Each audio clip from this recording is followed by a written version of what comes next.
What on earth is going on at the top of the Labour Party? If someone in number 10 had been saying, I think that George Osborne would make a very good Prime Minister, or I think that Boris Johnson would make a very good, they would have been out the door. I mean, Cameron would not have tolerated that for 1 second.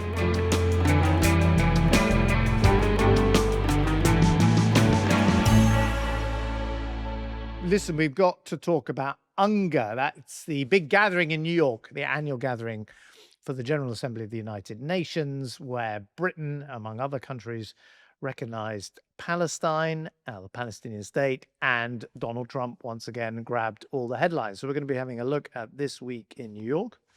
Then we're going to look at the reaction to the Trump speech here in British politics, because it's caused a lot of ripples on the Labour side and kind of tweaking some of those leadership tensions that we talked about a week ago. But also Ed Davey at his conference last week was trying to grab the headlines in response to Trump and Nigel Farage chasing after him. Nigel Farage has also been under a bit of pressure this week. So Donald Trump setting the agenda in British politics. So lots to get on with. Should we start with the United Nations and UNGA week? I'm going to plead ignorance here because I never went to this gathering when I was Chancellor. And I don't know if you ever went, Ed, No. in the various jobs you did. It was always something that the Prime Minister and the Foreign Secretary and, in our day, the Development Secretary would do. And it's the annual gathering of the United Nations. All the leaders of the world give a speech, either in person or on video conference, to that kind of famous room, the kind of the General Assembly room of the UN. And I would say in the past, it's a big jamboree. All the leaders who turn up are there and can, have lots of side meetings. In the past, the kind of Clinton operation would put on a side show. These days, Mike Bloomberg puts on events as well. But in the past, I would say it's been normally dominated by development issues, Millennium Development Goals and the like. And it was a coming together of the world to commit to things, including more recently on climate targets. Very different now and quite a different week. And we should sort of unpack, shouldn't we? Because let me start with something you will, it wouldn't be fair for me to ask you to introduce, but your partner, your wife, Yvette Cooper, our Foreign Secretary, kicked off the week. She went instead of Keir Starmer, who's chosen not to go. She kicked off the week by making this pretty historic announcement about Britain's position on Palestine. I stand before you today beneath the emblem of the United Nations to confirm the historic decision of the British government to recognise the state of Palestine.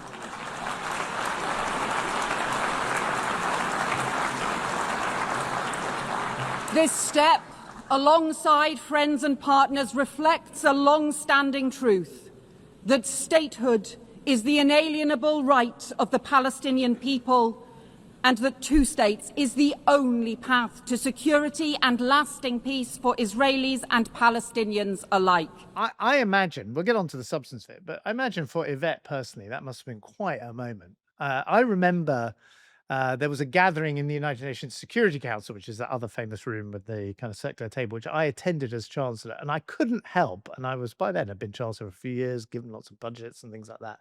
Even for me, a bit jaded by that point, there was a kind of shiver down the spine as I sat in the United Nations Security Council meeting where the kind of Cuban Missile Crisis unfolded and so on. So I'm, for Yvette as the new Foreign Secretary, that must have been quite a moment, right? And it is, it is a very significant moment for British foreign policy.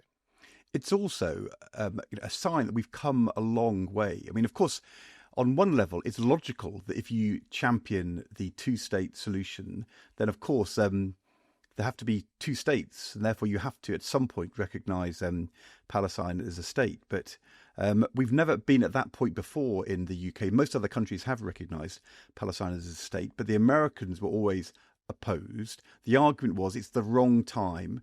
you should only play this in at the key moment in the negotiation. You remember back in 2014, there was a vote in the House of Commons. It was a backbench motion, but Ed Miliband and Douglas Alexander on the Labour side decided that Labour should support this call for Palestine recognition. Very controversial at the time. I think you'd have abstained because the government front bench abstained en masse. I didn't vote in that vote that day. I'm not sure whether I was away or what. I actually can't remember. But at the time, it was very controversial. Now, I mean, there is a debate about whether tactically it's quite right. Good piece by Danny Finkelstein in the Times this week, making the argument for this move, but saying, is it the right moment? Are they getting their maximum negotiating leverage? On the other hand, when you have all these countries coming together to do it, France, Australia, New Zealand, Britain, a number of other countries, Canada, all kind of doing it at the same time, at a time when there is such pressure on Israel. I mean, it's really interesting. The Americans have been very dismissive. I think the US Secretary of State said, this is just Britain and France jumping to domestic political pressures. He went slightly further and said, all these migrants are changing their politics.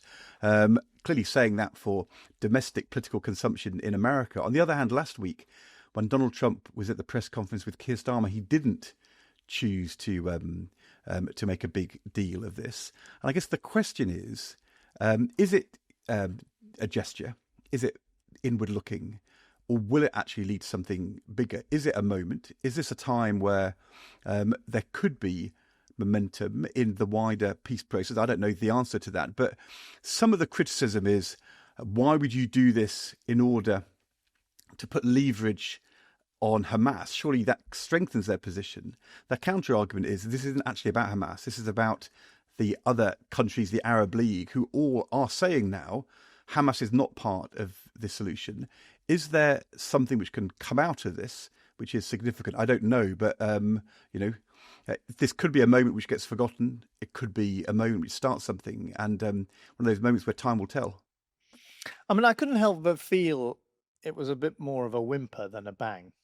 I mean, we're going to come on and talk about what the real story this week has been at the UN, and it has not been this big move by most Western democracies to recognize the Palestinian state. And I think the reason for that is twofold. One is, I think when people had envisaged this moment of the recognition of the Palestinian state, it would have been the kind of crowning moment of the actual creation of that state, as part at the end of or towards the end of a historic peace negotiation, like the kind of Camp David Accords or the Oslo negotiations.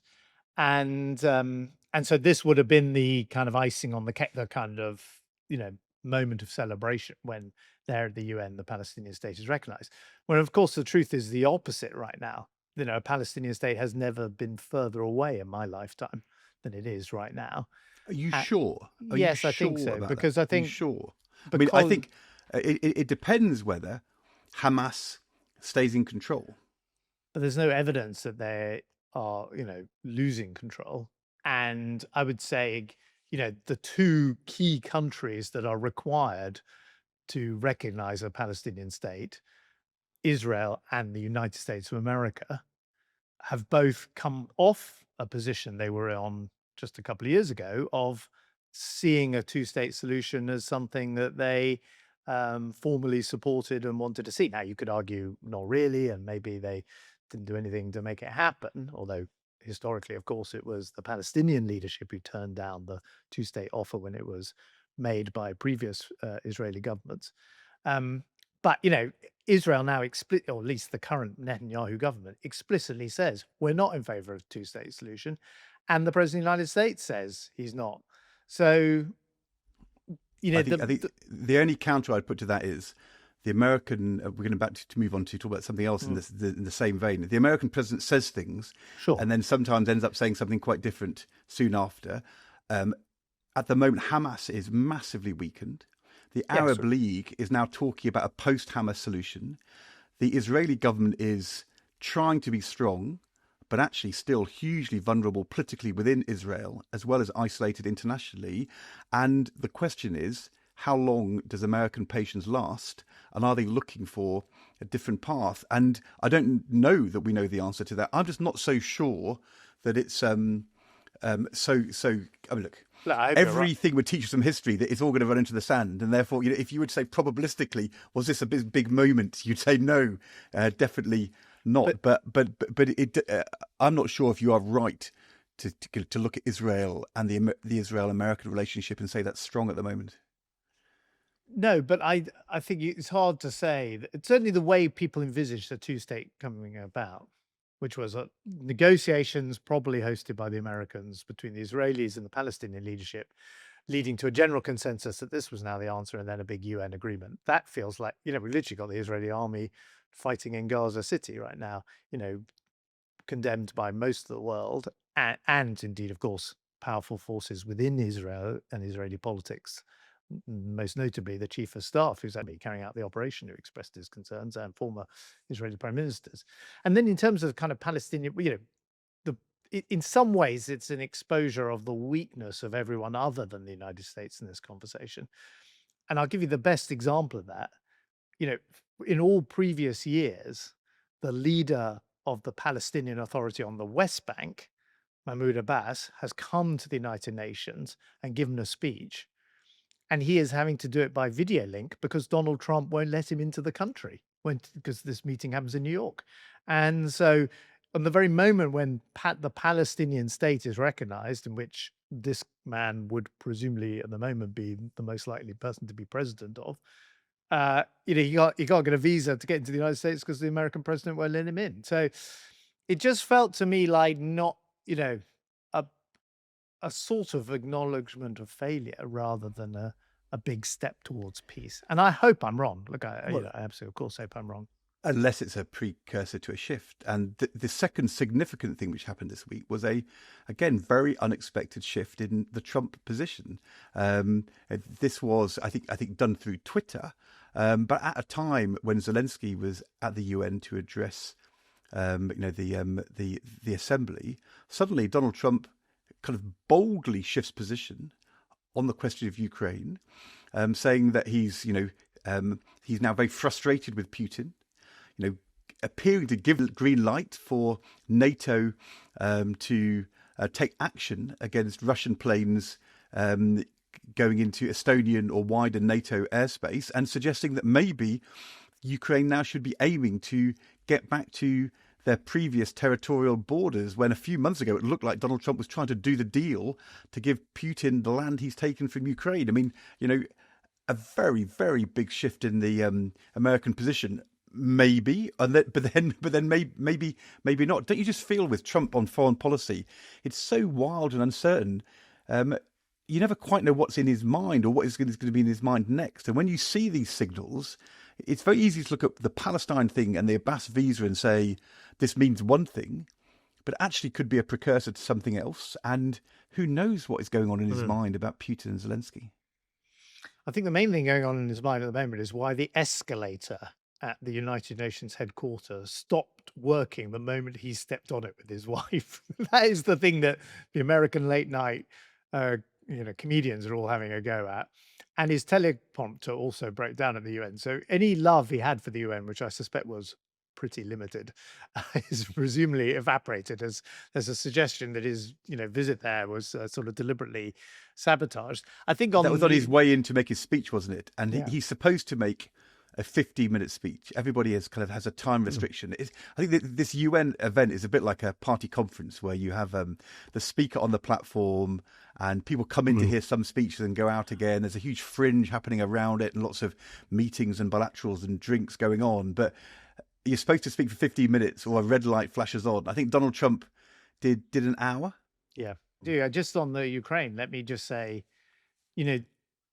it's extremely hard, isn't it, to sort of anchor your policy if you're the Ukrainian government or indeed Europe around what Donald Trump says about this. And it feels he's still playing this kind of art of the deal, kind of like blowing hot and cold on his talks with Russia in order to force them to the table. I don't think there's any real prospect of a big upsurge of US military support for Ukraine, which is what the Biden administration was providing. But Trump has found something which Biden didn't do, which is this other kind of route to hurt Russia, which is these secondary sanctions on countries that import Russian oil and gas, most notably India and China, and that they're sort of as tied up with those countries trying to settle their separate tariff negotiations with the US. And he's threatened that again.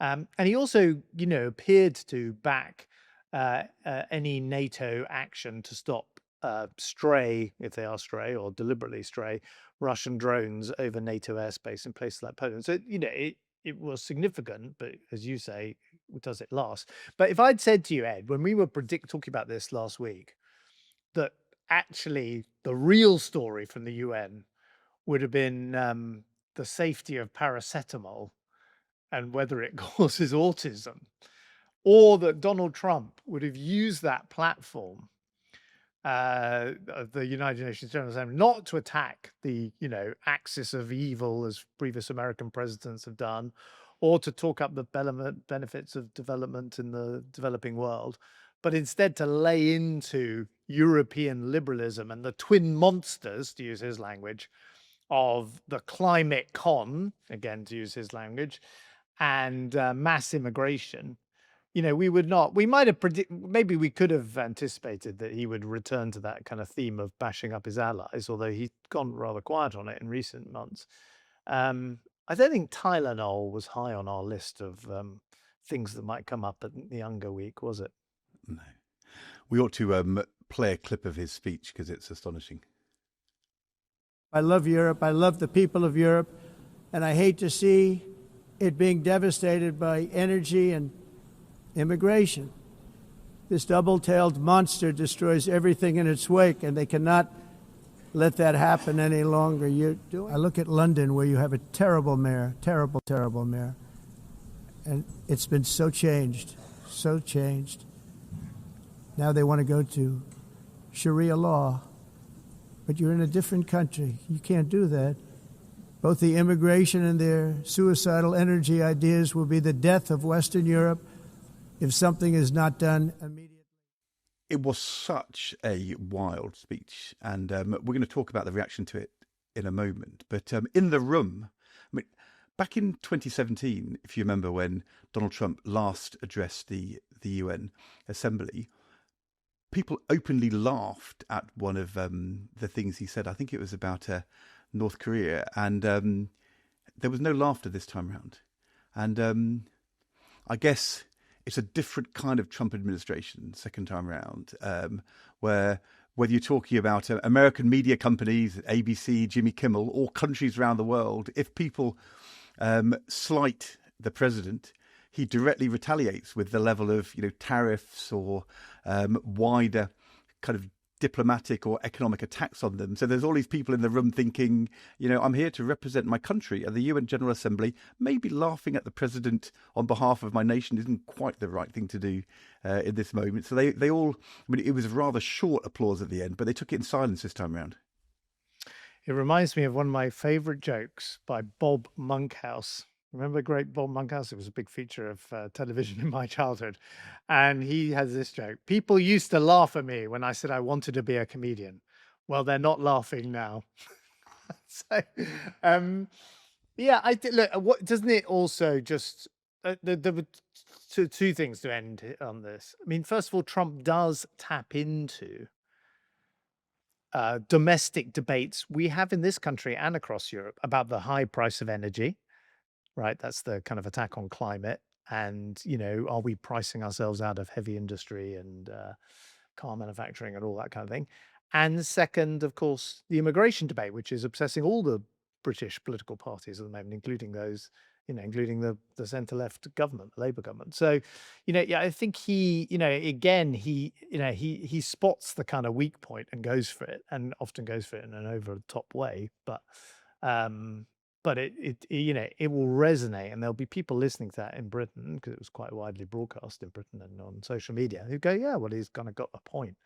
And again, I think the final thing is this man remains the absolute center of the global political conversation. I mean, presidents of the United States always are very important players, but Trump remains the kind of center of the conversation, and you just can't get around it. And you can have a gathering of all the world's leaders. You can have China today making a big announcement about carbon reduction, actually, at the United. Xi's televised speech to the UN, but it doesn't really cut through because Trump grabs everything. And I thought we should just end this section with the literal way in which Trump stops anyone moving around and doing what they want to do, because people may have seen this on social media. If not, they should look it up. President Macron, the president of France, could not leave the UN headquarters and wasn't allowed to cross the road because he'd already abandoned his car because it was impossible, because the whole place had been shut down for the arrival of Donald Trump. And he's basically, the president of France is stopped by a New York police officer who says, "I'm sorry, sir, you just can't cross the road."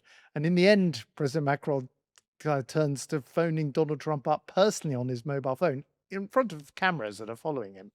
And it's just I thought it was a metaphor for the way that Trump continues to be by far the biggest force in world politics at the moment.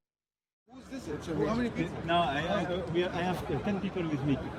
I go to the French embassy. No. I'm sorry, I'm president. I'm really sorry. It's just that everything's in frozen right now. There's a motorcade coming right. That's why. Oh, sorry. If you don't see it, let me cross. I negotiate with you. No, this is not that. How are you? Guess what? I'm waiting the street because everything is frozen for you. One. Are you sorry? Let's get the light. One good thing you gotta go. I don't know. It's still 3 or 4 in the afternoon. But I would love if we can. Yeah, I know. I will follow. But after I would love if we can have a short discussion with Qatar and you on the situation in Gaza, because. I imagine Keir Starmer listening to that is rather glad he didn't go himself this week.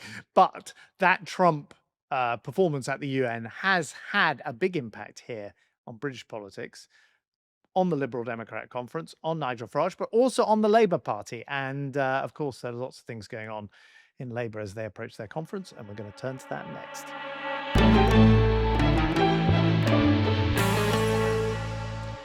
So, as we said, the Donald Trump speech and his wider contributions to geopolitical debates have caused a stir around the world, but here in British politics. And we thought we would look at how it's been impacting on the government and Labour, the Liberal Democrats, and also on Nigel Farage and Reform, because all of them have been caught up in different ways in the Trump crossfire out of the UN this week. Let's start with Labour, because in a way, the most shocking moment in British political terms was when Donald Trump called out Sadiq Khan and basically said, repeated his regular mantra that he's, a bad guy, but also that he's trying to impose Sharia law on London. Now, I mean, to be fair to Donald Trump, in this latest spat, he didn't start it first. I mean, Donald Trump was flying in, as we said last week on the podcast, he was flying into London at the invitation of the King for a state visit, and Sadiq Khan chose to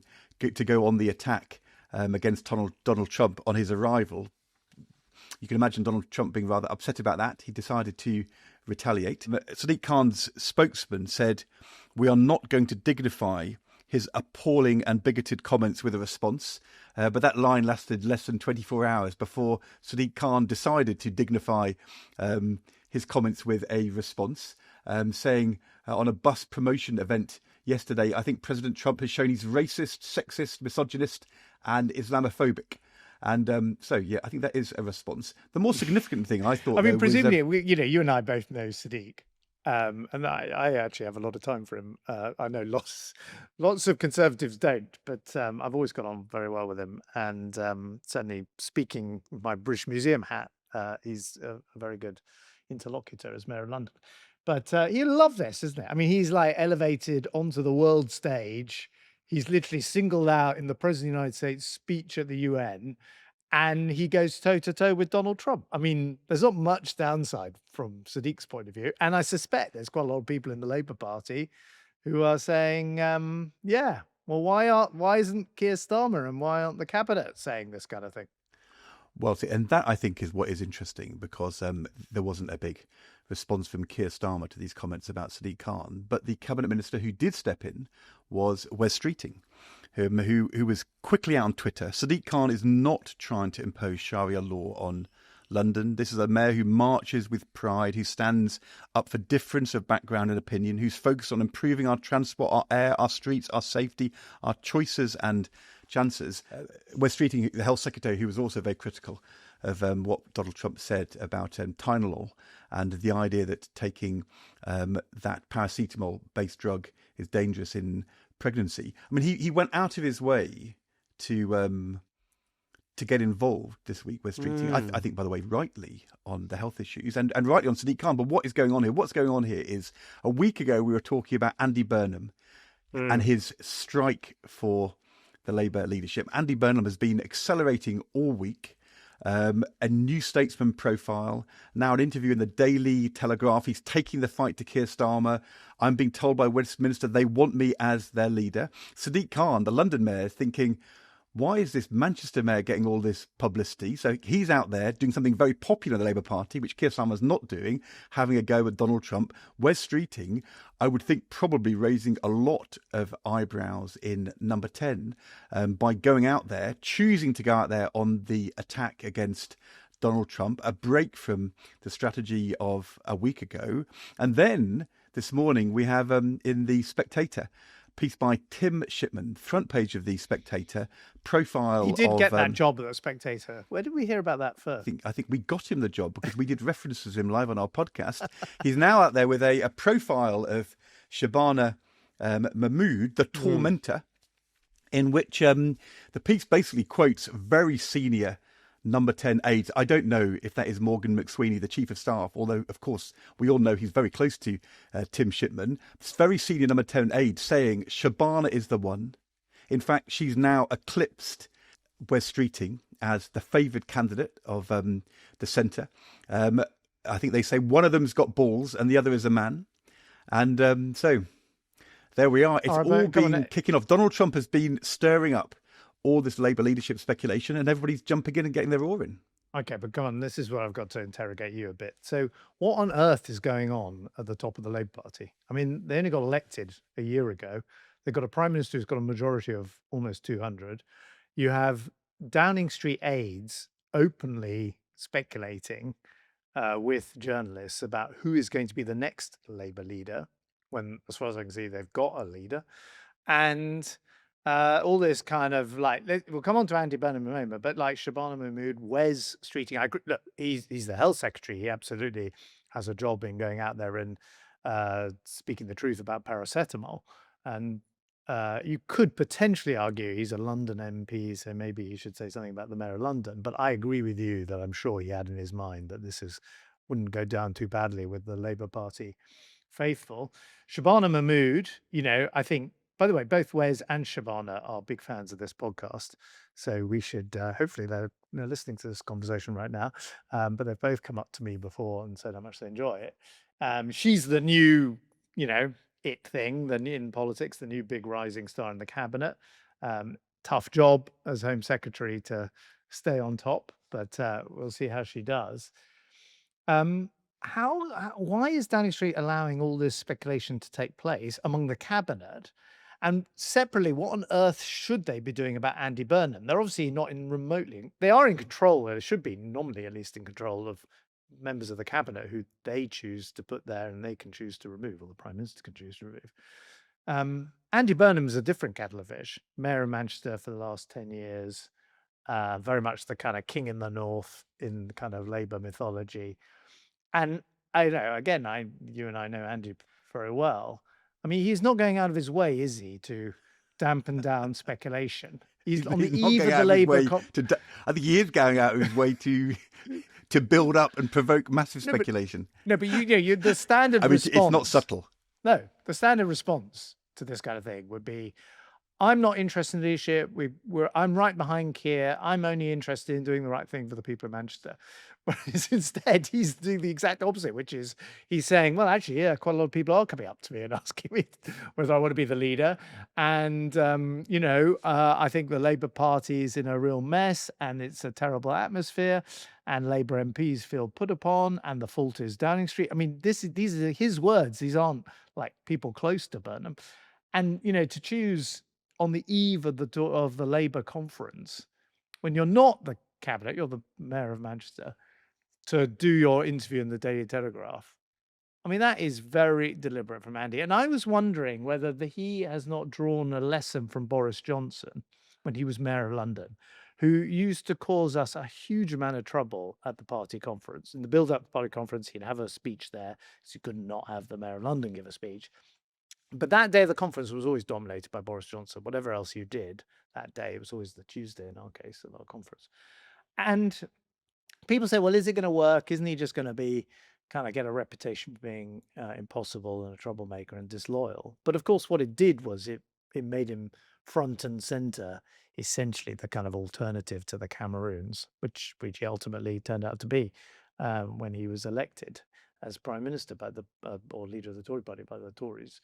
So isn't Andy doing that? I mean, he is a candidate because he's announced if in effect he's a candidate.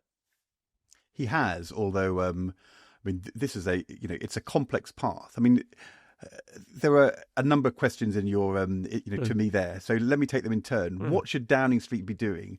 I think, to be honest, I would have had Keir Starmer at the UN announcing this historic moment and being involved in global conversations about Ukraine, Russia, the future of the world economy, because that is Keir Starmer's strength. Yes. That's the one thing he's been doing really well on in the last 9 months. And secondly, that's a very good point. Why wasn't he? I mean, I assume because they thought he spent too much time on foreign policy and he needs to get his conference right. Yeah, but it's definitely the one thing which works for him. And then secondly, I think rather than briefing Tim Shipman about a leadership election to come, I think I'd have been working on the conference speech, because Keir Starmer's conference speech is now absolutely vital. And for all the noise which happens, and there's going to be massive noise over the next few days, the speech he gives is now so important in terms of its confidence, its direction, its message, its guile and skill in the way in which it's delivered. Secondly, I would be finding the people in number 10 who are briefing up alternative leadership candidates and give them a very, very tough message. We said last week, the one thing which will embolden everybody else is if they think it's coming out of number 10. That's what the Tim Shipman piece I could speak to David Cameron. I'm sure this is true of other prime ministers. If someone in number 10 had been saying, I think that George Osborne would make a very good prime minister, or I think that Boris Johnson would they would have been out the door. I mean, Cameron would not have tolerated that for 1 second. But if you look, they're talking up Shabana Mahmood at the moment. I really like Shabana. I think she's got, she's really good. But I'm not sure this is wise from either number 10 or the people around her. She had a campaign video out a few days ago, a Home Office video on Twitter. Strong Shabana with a backdrop of newspaper headlines. They included, "It's up to Shabana Mahmood to save the government," was one of the headlines. The other one was, that she herself put up there. She put it in her own name. Shabana Mahmood has saved Starmer once. Can she do it again? So they've got that headline with Shabana on a Shabana Mahmood video put out by her team with number 10 support. They must have seen that. And it's still up there. They weren't told to take it down. What on earth do they think they're doing? It's absolutely mad. Wes Streeting, in those circumstances, reading he's not the flavour of the month, goes out there. He's got a difficult seat to fight in London, but he also wants to be a contender. And what is the point in him being loyal when they're briefing against him to the Spectator? And then as for Andy Burnham, I mean, he is thinking, well, if this is the moment, they seem to be, everybody else is acting like it's like the moment. I might as well get involved. For Andy, this is so complicated because, he's been there before. And at different times, he said different things. But, we are where we are today. He's not a member of Parliament. Oh. To be a candidate, he'd have to be elected to be a member of Parliament. You can't stand for the Labour leadership without being a member of Parliament. Yeah, but he would walk a by-election in Manchester. Come on. Would he walk a by-election? Well, both Graham Stringer and Andrew Gwynn, the two people touted that they were going to stand out for him, have said that they won't. Andy Burnham Lord versus Gwynn, Reform. I can imagine as a... Anyway, look, he might walk it, but it's not without risk. He's then got to get to 80 nominations, and we all know how difficult it is to get the nominations within political parties if you are seen as being the guy who was causing the torment, the Heseltine factor back in 1989-90, which kind of was what Gordon Brown Doesn't was always apply very worried. though, Ed. No, I know. I know. He who wears he who wields the knife never wears the crown. That's not. I mean, Margaret Thatcher wielded the knife and wore the crown in the Tory And so party. did Boris Johnson. I'm not saying it can't work for him. I'm just saying it's complicated. Yeah. He's out there now saying that if only we could rejoin the European Union. We need to ignore the bond market, or be less in hock to the bond market, while at the same time saying in the Telegraph today that we need to borrow £40 billion more for new council homes. I mean, Paul Johnson, the former director of the Institute for Fiscal Studies, has been out this morning saying we can avoid being in hock to them by reducing borrowing. We struggle now because our borrowing and debt are extremely high. Mr. Burnham wants to increase borrowing. I don't know whether Paul Johnson was rung up by Number 10 or the Treasury and asked to put that quote out, or whether he just felt that he wanted to contribute to the debate. But for Andy, given Liz Truss, this is not without risk. It totally sets up the Rachel Reeves-Burnham fight over the future of fiscal policy for the budget to come. I mean, it's fraught with risks and dangers for Andy. But on the other hand, as you say, everybody else is doing it. Why doesn't he get involved? Yeah, but first of all, he's not, the Chancellor of the Exchequer, so he can deal with the bond market when he's either Chancellor or appointing the Chancellor as Prime Minister. It does, however, it's worth remembering last week we talked about the bond market and we discussed how the stability of the Labour leadership could itself be an issue for the bond market, and Labour leadership speculation could lead to people taking fright in the capital markets. I just think it's, he's, if you set out there let's stop being worried about all these, the gnomes of Zurich, as I think Labour leaders back in the 1960s and 70s used to talk about the bond market and bankers. Let's stop worrying about the bankers. Let's spend more money on council housing. I mean, that's a leadership pitch, isn't it? And the fact, as you say, it sets up kind of Rachel Reeves versus Andy Burnham. Well, yeah, but hold on, he's the Mayor of Manchester. It shouldn't be a contest with the Chancellor of the Exchequer at the moment. I feel rather bad because, we were going to talk about Ed Davey first. And Ed Davey was complaining he's not getting enough attention and the BBC aren't reporting enough. And then we sort of pushed him down the running order, even on our podcast. He boycotted the Trump banquet. He's calling out Nigel Farage for trying to turn Britain into Trumpland. And, he was our politician of the year 2024, and it's a long way to the election, and they are doing okay in the polls. They should be doing better, but why didn't Ed Davey quite get the breakthrough he needed this week? Because there was bigger things to talk about. I mean, I'm very fond of him because, of course, he served in the cabinet alongside me and voted for all my budgets. So I'm a big fan of his. What about, let's say something about Farage, because he's had to respond as well to the Trump comments, and we should just end. We've talked a lot about reform earlier this month and their conference, but specifically on Tylenol and paracetamol and these, others came out very quickly and said nonsense, including actually the chair of reform. But I thought Farage, shows the difficult tightrope he's got to walk over the next 3 years between now and polling day with this, frankly, a not very impressive answer on LBC. Nigel, when Donald Trump talks about links between paracetamol or Tylenol and autism, is he right? I have no idea. You think he might be right? I have no idea. We were told thalidomide was a very safe drug and it wasn't. Who knows? Nick, I don't know. You don't know. He has a particular thing about autism, I think because there's been some in his family, and he feels it very personally. I have no idea. What do you mean you have no idea, Nigel? I mean, thalidomide, yes, was a morning sickness drug that caused unbelievable tragedy and deformity in children around the time that I was born, and was exposed by an amazing newspaper campaign led by Harry Evans. To compare the thalidomide scandal to paracetamol and say, "Oh, I don't know about paracetamol," I mean, that is literally fueling the anxieties people will have out there of I don't know what the truth is. And this is literally, we're talking about paracetamol here.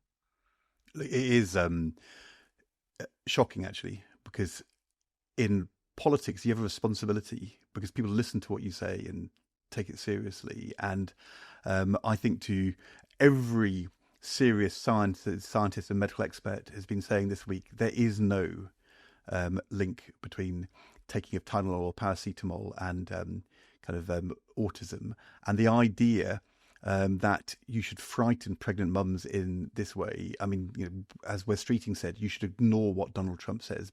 But Nigel Farage didn't choose to do that. But he was also kind of speculating about whether or not were swans being stolen from St James's Park, a rather Trumpian echo. At the beginning of the week, indefinite leave to remain to be suspended retrospectively.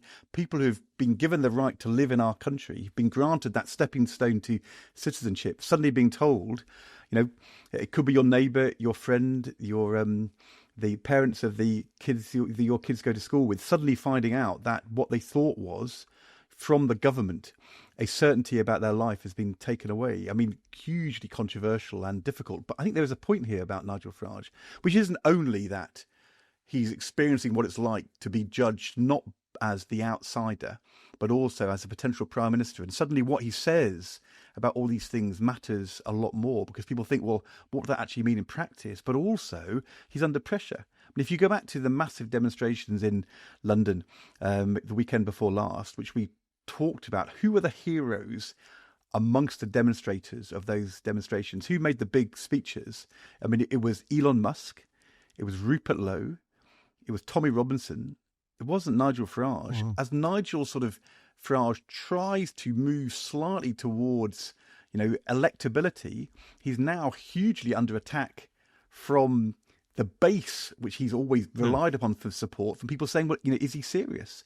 And I think what he does is he leans back on the vaccines issue with Trump, or ridiculous things about birds, or even that the indefinite leave to remain. He didn't need to go there. He was already in a stronger position than other parties for that constituency on mass deportations. But I think he's worried that his base is going to call him out. I mean, the worst thing for him would be if Donald Trump popped up and said, it's not just Sadiq Khan I'm worried about. This guy, Farage, he's not really one of us. Elon Musk has already said that about Nigel Farage, and he's caught, isn't he, between feeling as though, and Richard Tice will be saying to him, you've got to appeal to moderate conservatives who might be peeled away to the Liberal Democrats, who might stay with the Conservatives, and the base pulling him back to those more Trumpian positions. And I think this week is a kind of an example of him not really quite knowing where he stands, and as a consequence getting himself into quite a lot of trouble. I mean, you should say in this whole conversation, we haven't mentioned the Conservatives, who are the official opposition. And that is the big challenge they've got, which is in this arena, who is listening to them. Although I couldn't help but notice that Rob Jenrick has just released one of his videos talking almost entirely about the economy, which I don't think is part of the shadow justice brief. But we will come back to the Tories when they've got their conference in a week's time.